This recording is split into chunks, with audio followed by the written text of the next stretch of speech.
আর্জেন্টিনার ফুটবল জাদুঘর লিওনেল মেসির জন্মদিন ঘিরে ভারতের পশ্চিমবঙ্গে অভিনব আয়োজন করেছেন এক চা বিক্রেতা। উত্তর ২৪ পরগনা জেলার বাসিন্দা শিবে পাত্র মেসির চরম ভক্ত। ২০১১ সালে নিজের বাড়ি রং করেছিলেন আর্জেন্টিনার জাতীয় পতাকার রঙে। সেই থেকেই প্রতি বছর মেসির জন্মদিন জাঁকজমকপূর্ণভাবে পালন করে আসছেন তিনি। আমি ভরসা রাখি হিরন স্মার্ট ওয়াটার পিউরিফায়ারে। চলতি বিশ্বকাপে যখন পায়ের জাদুতে একের পর এক রেকর্ড গড়ছেন লিওনেল মেসি, ঠিক সেই সময় তার ৩৯তম জন্মদিনে ৩৯ পাউন্ডের কেক কেটে ৩৯ রকমের খাবার ও ৩৯ রকমের মিষ্টি দিয়ে পালন করেন জন্মদিন।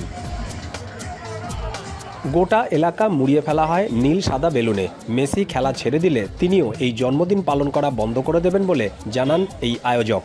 আমি একদিন বলেছিলাম 2010-এ যে আমার সর্বকালের সেরা প্লেয়ার হবে, এ কিন্তু সর্বকালের সেরা প্লেয়ার হয়েছে।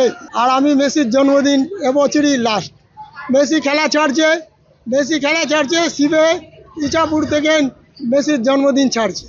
অপরদিকে শিবে পাত্রের স্ত্রী স্বপ্না পাত্র ও মেয়ে নেহা পাত্র দাস উভয়ই মেসির শুভকামনা, সুস্থতা ও দীর্ঘায়ু কামনা করেছেন। দীপক দেবনাথ, এখন কলকাতা।